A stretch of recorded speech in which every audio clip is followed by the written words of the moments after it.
All right, get ready to dive into some seriously ancient wisdom, because today we're heading straight back to the heart of ancient Babylon. And we've got, well, let's just say you listeners have flooded us with some incredible Babylonian texts, stories, advice, even like sneak peeks into the life of, well, you'll see. Yeah, it's wild. These texts are like thousands of years old, but honestly, the stuff they talk about, the advice on, building wealth still holds up surprisingly well today. It really does feel like they were on to something back then, right? Like some kind of secret formula for financial success that we get to decode. And speaking of formulas and success, one name just kept popping up in these texts. Arkad. This guy was like the richest dude in Babylon, living it up near the royal palace. Can you imagine the extravagance? But here's the real shocker. He didn't start out wealthy. Right, that's what makes it so intriguing. Arkad's story is living proof that getting rich isn't about luck, or being born with a silver spoon. It's about having a solid plan and, well, working it. He was just a regular scribe with a burning desire to turn things around. I think we can all relate to that feeling, that ambition to kind of grab life by the horns. So spill the beans.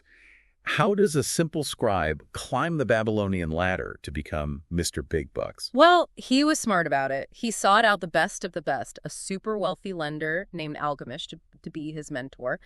It wasn't about catching lucky breaks. It was about truly getting those fundamentals of wealth creation. And one of the biggest takeaways, pay yourself first. Okay, I've heard that before. But what did that actually look like back then? Did they have those little clay piggy banks shaped like, I don't know, the hanging gardens? Huh. Maybe. But seriously, it meant taking a chunk of every single earning and putting it aside before even thinking about spending. That simple habit, Arkad learned, that was the bedrock of building wealth. So it's about building that strong financial base, one brick at a time. Makes you think, though, is that kind of discipline something you're born with?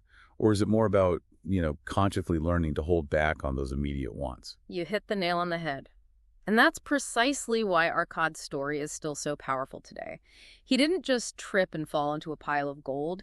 He recognized the power of consistently saving, even if it meant missing out on some fun in the moment for bigger rewards later on. Think about the willpower that took, especially living in a city famous for, well, let's just say they enjoyed the finer things in life. It's tough, though, right? It's like choosing between something awesome now and, well, being set for the future. Oh, absolutely. But speaking of setting yourself up, didn't Arkad create some sort of like financial guidebook for his son? He did, yeah. And it's right here in these texts you sent over. They called it the 5 Laws of Gold. And get this, these weren't just casual tips. We're talking etched into a clay tablet, meant to last. Wow, they took their money advice seriously back then. So were these laws like just for family members, or was this Arkad's gift to the world, a recipe for anyone to spice up their finances? That's what's so cool about them. It wasn't meant to be some big secret just for them. These were principles for anyone looking to level up their money game. And the crazy part is they still totally apply today, even after all these years. All right, you've got to break it down for us. Hit us with law number 1. What's the ancient Babylonian secret? It actually echoes what we were just saying about Arkad. Save at least a tenth of your earnings. That pay yourself first thing in action. Sounds simple enough, but I bet back then, even more than now, it was tempting to just spend everything you had. I mean, there were so many. Yeah, temptations everywhere. Right. But the heart of it, that tenth, it wasn't just about stacking gold. It was about changing your whole mindset. Like when you constantly put that portion aside, you start seeing yourself differently. You're in control, planning ahead, not just living for the moment. It's kind of like tricking your brain into thinking long term. Right. Prioritizing your future self, which, let's be honest, most of us could do a bit more often. So you've got your savings stash going. What's next on this Babylonian financial journey? Law number 2, and it's a big one. Controlling your spending. Wait, even with those fancy Babylonian outfits and parties, they had to budget. You're kidding. Well, maybe they had budgeting tablets. No, but really the Babylonians, they might have had a rep for enjoying the good life, but they were also all about knowing the difference between what you want and what you actually need. So yeah, this law, it's about spending smart, making sure your money's going where it should. So less about throwing those extravagant feasts every other night. More about being mindful, huh? Which makes me wonder, how'd they even invest back then?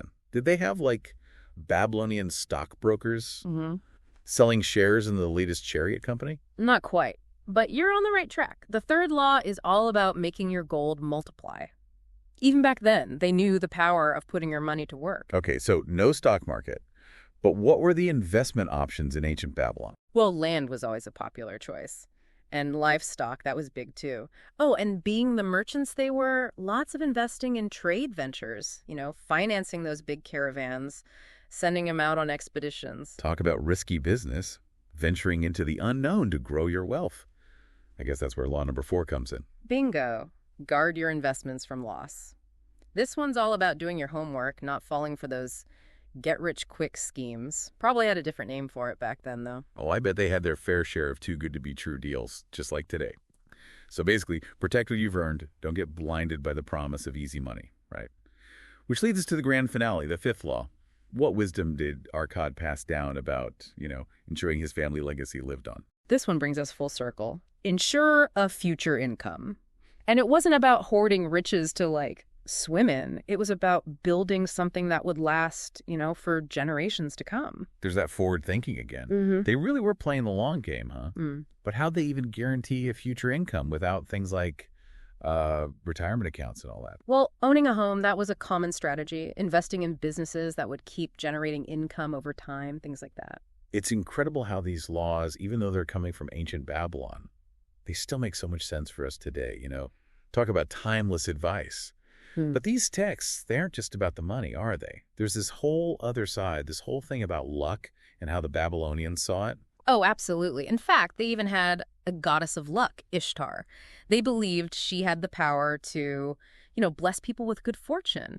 But here's where it gets really interesting. So they had this whole goddess of fortune thing going on, Ishtar. Did that mean they just crossed their fingers and hoped for the best? Were the Babylonians all about luck and chance? Not really, no. What's fascinating is that they didn't see luck as something random. They thought you could actually attract it, through your actions. So no lucky Babylonian rabbit's foot. It wasn't that kind of thing. Huh. Maybe some people tried that. But it went deeper. They believed that when you were decisive, when you saw an opportunity and went for it, took action consistently, that's how you got on Ishtar's good side, so to speak. In fact, they even had a word for the opposite, temporizing. It meant hesitating, procrastinating, letting those chances slip away. Temporizing. Yeah, we've all been there, right? Putting things off, waiting for that perfect moment that never seems to come. But it sounds like the Babylonians were onto something, that whole fortune favors the bold idea. Exactly. And it all loops back to those 5 laws, doesn't it? Taking action, it's like the common thread. Yeah. The discipline of saving, really researching your investments, being proactive about that future income. They understood that you've got a hand in shaping your own destiny, your own luck even. That's a pretty empowering way to think about it. It's not about passively waiting for something good to happen. It's about putting yourself out there, being ready when it does. Speaking of which, did the Babylonians see wealth as the ultimate goal? Or was there more to their idea of, a good life? That's a question we're all still asking, aren't we? And while they definitely valued financial security, their texts hint at something more, a bigger picture.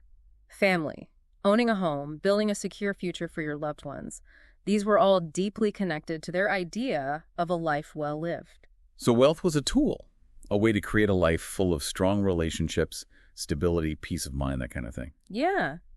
Owning a home wasn't just about having stuff. It represented being grounded, having a safe place for your family, and ensuring a future income that wasn't about greed. It was about creating a legacy, taking care of future generations. Powerful stuff. A good reminder that real wealth, the kind that truly satisfies, isn't just about how much money you've got. It's about the freedom and security it brings, the chance to pursue your passions, build those relationships, maybe even leave the world a little better than you found it. Absolutely. It's about living a life that's rich in every sense of the word, and these Babylonian tales, they remind us of that. It really makes you think. Thousands of years later, and these ancient texts still have so much to teach us about wealth, about luck, about building a life that truly matters. Their stories remind us that the principles of building a strong financial future are timeless, and more importantly, they're within reach for anyone who's willing to put in the effort. So as we wrap up this deep dive into the world of ancient Babylon, we're not just walking away with a head full of fascinating history, we're also leaving with some seriously valuable lessons that we can apply to our own lives today. We've uncovered those 5 laws of gold, explored how the Babylonians viewed luck, and discovered that their vision of a fulfilling life wasn't all that different from our own. And maybe the most important thing we've learned is that taking action is key. The Babylonians knew that knowledge without action, well, it's like a seed that's never planted. It has potential, but it'll never grow into something more. Exactly. So think about this. What's one step you can take today, inspired by these Babylonian tales, to create a more financially secure and fulfilling future for yourself? Keep those Babylonian principles in mind, and remember, fortune favors the bold. Until next time, keep exploring, keep asking those big questions, and keep diving deep.